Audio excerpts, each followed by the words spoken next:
بسم اللہ الرحمن الرحیم۔ السلام علیکم دوستو۔ ایک غیر مسلم لڑکی جس نے اپنا نام آرتی بتایا تھا، ڈاکٹر ذاکر نائک کو لگ بھگ چیلنج کرنے پہنچی تھی۔ ڈاکٹر ذاکر نائک ہی کیا، یہ لڑکی تو دین اسلام کو ہی اللاجیکل یعنی کہ دماغ کو سمجھ نہ آنے والا مذہب ثابت کرنے کی کوشش کر رہی تھی۔ اس لڑکی کا سوال دیکھیے۔ اس کے بعد ٹیم ہم قدم ڈاکٹر ذاکر نائک اور آرتی نامی اس غیر مسلم لڑکی کی گفتگو کا اردو ترجمہ آپ کے لیے پیش کرنے جا رہی ہے۔ Myself, Aarti. I'm a non-Muslim. I'd like to ask a question that what I understood from your talk is mainly that it's a religion which believes in peace and harmony and scientific and rational beliefs. آرتی نامی اس غیر مسلم لڑکی نے اپنے سوال میں کہا تھا کہ میں نے آپ کا پورا بیان سنا ہے اور آپ کے بیان سے مجھے یہ سمجھ آئی ہے کہ آپ یہ کہتے ہیں کہ دین اسلام وہ مذہب ہے جو کہ امن چاہتا ہے، دنیا میں خوشیاں اور سکون اور امن بانٹتا ہے، اور یہ سائنس اور لاجک یعنی کہ سائنسی معلومات اور عقلی دلائل کو بھی سمجھ میں آتا ہے، اور یہ ایک لاجیکل مذہب ہے، یعنی کہ سادہ الفاظ میں یہ کہ اسلام کوئی نان سینس نہیں۔ ڈاکٹر ذاکر نائک یہ سمجھتے ہیں کہ یہ زندگی گزارنے کا ڈھنگ ہے، لیکن اگر اتنا ہی اسلام لاجیکل ہے تو لوگ یا مسلمان کیسے یقین کر لیتے ہیں کہ اللہ موجود ہے جبکہ ان کو کبھی نظر بھی نہیں آیا؟ اگر لاجک اور عقل کی بات کی جائے تو عقل تو اسی کو مانتی ہے جس کو دیکھ لے، اور تو اور آپ مسلمانوں نے کبھی نہ جنت دیکھی ہے نہ جہنم دیکھی ہے، لیکن آپ کو اس پر بھی پورا یقین ہوتا ہے، لیکن عقل تو نہیں مانتی جب تک کوئی چیز دیکھ نہ لے۔ تو یہ لاجیکل کیسے ہو گیا؟ آپ کہتے ہیں کہ اسلام لاجیکل اور ریشنل ہے۔ یاد رکھیے دوستو، لفظ ریشنل کے مطلب انگریزی زبان کا ترجمہ کرتے ہوئے معلوم ہوتا ہے کوئی بھی وہ بات یا عمل جو عقل کو سمجھ میں آتا ہو، اسے ریشنل کہا جاتا ہے۔ Harmony and scientific and rational beliefs. If it is so, then how does it believe in the whole idea of God? And how does it believe the whole idea of heaven or the hell, if it's so rational? And it's a scientific religion, it's a rational religion. You're asking that if Islam is a rational religion, then how come it believes in God, it believes in heaven and hell? Doctor Zakir Naik اس اہم اور حساس معاملے پر جواب دینے کے لیے آئے اور سوال کو مختصراً دہراتے ہوئے کہا کہ ہماری یہ بہن یہ پوچھ رہی ہیں کہ اسلام اگر اتنا لاجیکل ہے، سائنٹیفک ہے، یعنی کہ سائنس سے ثابت ہو سکتا ہے دین اسلام، اور عقل کو بھی سمجھ میں آتا ہے، تو آپ لوگوں نے جنت، جہنم اور خدا کو دیکھے بنا ان سب کو کیسے مان لیا ہے؟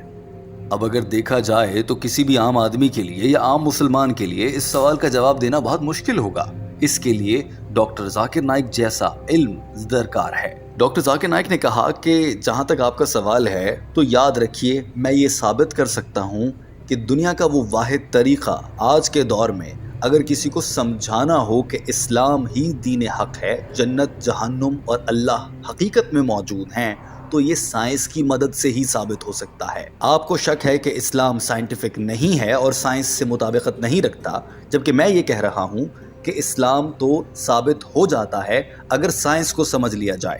ڈاکٹر ذاکر نائک نے کہا کہ اگر آج کے دور میں بھی مجھے کسی غیر مسلم یا ملحد پر یہ ثابت کرنا ہوتا ہے کہ دین اسلام ہی دین حق ہے، تو اس کے میرے پاس دو راستے ہوتے ہیں۔ پہلا راستہ یہ کہ میں اسے سائنس کے ذریعے سمجھا دوں کیونکہ وہ قرآن پاک کو تو مانتا نہیں ہے، اور دوسرا راستہ یہ ہو سکتا ہے کہ اسے قرآن پاک کی مدد سے سمجھایا جائے۔ ڈاکٹر ذاکر نائک نے اس موقع پر یہ بھی واضح کیا کہ آج کے دور کے انسان کو سمجھانے کے لیے سائنس اور ٹیکنالوجی سے ثابت کرنا پڑتا ہے۔ اگر ماضی میں چلے جائیں تو ماضی قریب میں دیکھا جاتا ہے کہ ایک دور تھا جب عربک لٹریچر کے ذریعے لوگ ثابت کرتے تھے کہ قرآن پاک جس لینگویج میں لکھ دیا گیا ہے، ایسی زبان تو کوئی بڑا شاعر یا عربی زبان کا بہت بڑا مصنف بھی نہیں لکھ سکتا۔ اس دور میں عربی لٹریچر سے ثابت ہوتا تھا، اور اس سے بھی پہلے کے دور میں چلے جائیں تو اس سے پہلے کا دور معجزات پر یقین کرنے کا تھا، اور اس موقع پر صحابہ کرام اور انبیاء کرام کو اللہ تعالیٰ نے یہ طاقت دی تھی کہ وہ مختلف معجزات کے ذریعے دین حق اور اسلام کا سچ کی گواہی دیا کرتے تھے۔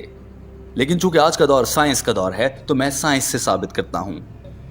Sister, the only way you can believe in God is through science. Today, if I have to prove to an atheist, the only way I can prove is through the Quran with the help of science. The best tool I've got today Previously it was miracles, then came the age of literature and poetry. Every age, Quran is a miracle of miracles.